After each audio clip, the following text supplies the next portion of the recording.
Greetings and welcome to ValoU. I'm Zaladrith and I'll be your instructor for today. Today's class is Mechanics 171, Intro to Sound. Knowing where enemies are is extremely important in Valorant and other tactical shooters because time to kill is so quick. In contrast, in bullet spongy games, the ability to track your targets is extremely important as DPS determines who wins the duel.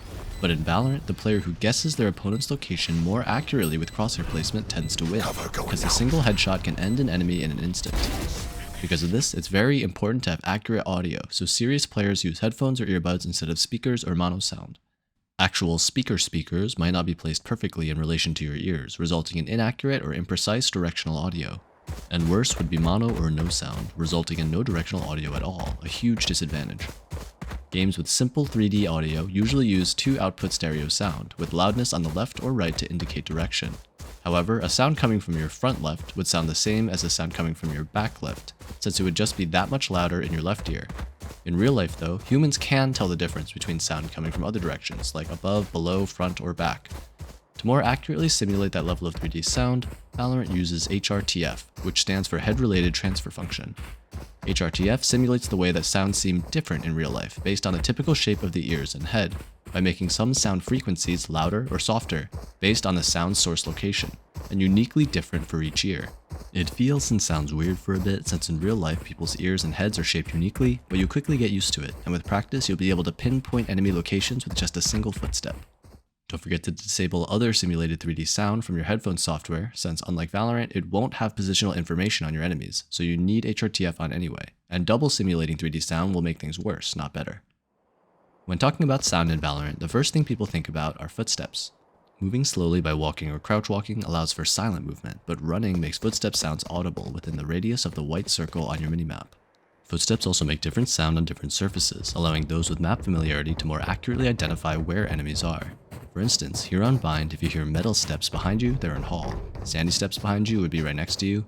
Metal steps in front would be in or on top of tube.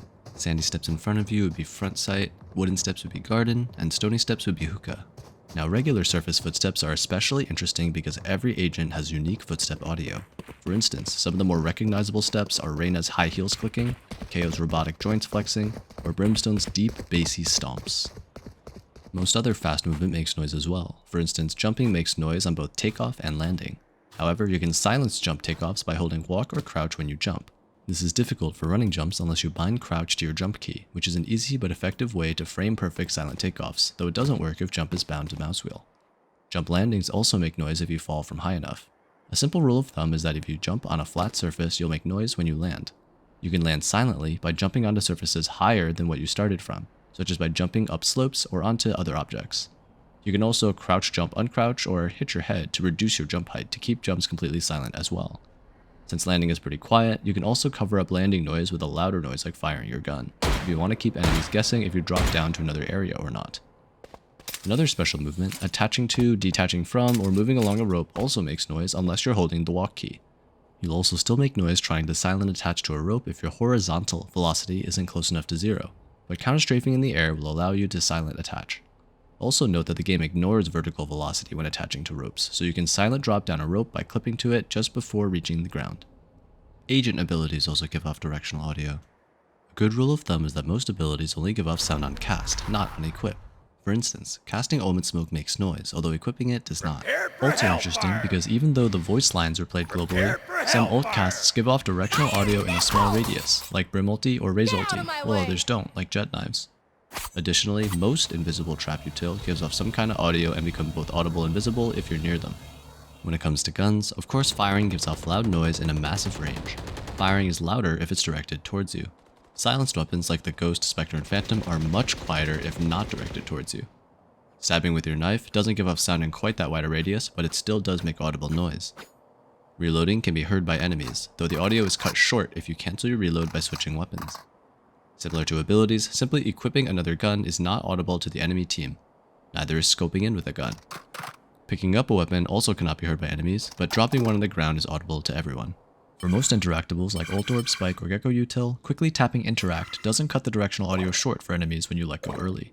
However, completing an orb pickup is audible to the enemy team. In summary, directional sound is extremely beneficial in a low time to kill game like Valorant. Enabling HRTF and using headphones or earbuds for better 3D sound is recommended. Footsteps create directional audio and vary based on the floor's surface material or the selected agent. Jump takeoffs and landings make noise except in specific cases. Ropes make noise unless you're holding the walk key and have low horizontal velocity. Agent abilities make noise on cast, not on equip. Guns also only make noise on fire, reload, or when they hit the floor, not on equip or scope.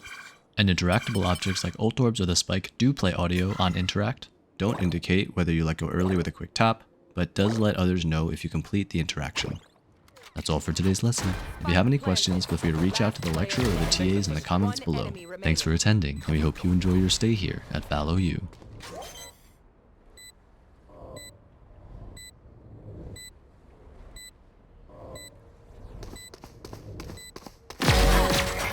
Nice. Shameful performance. Yeah, missed that.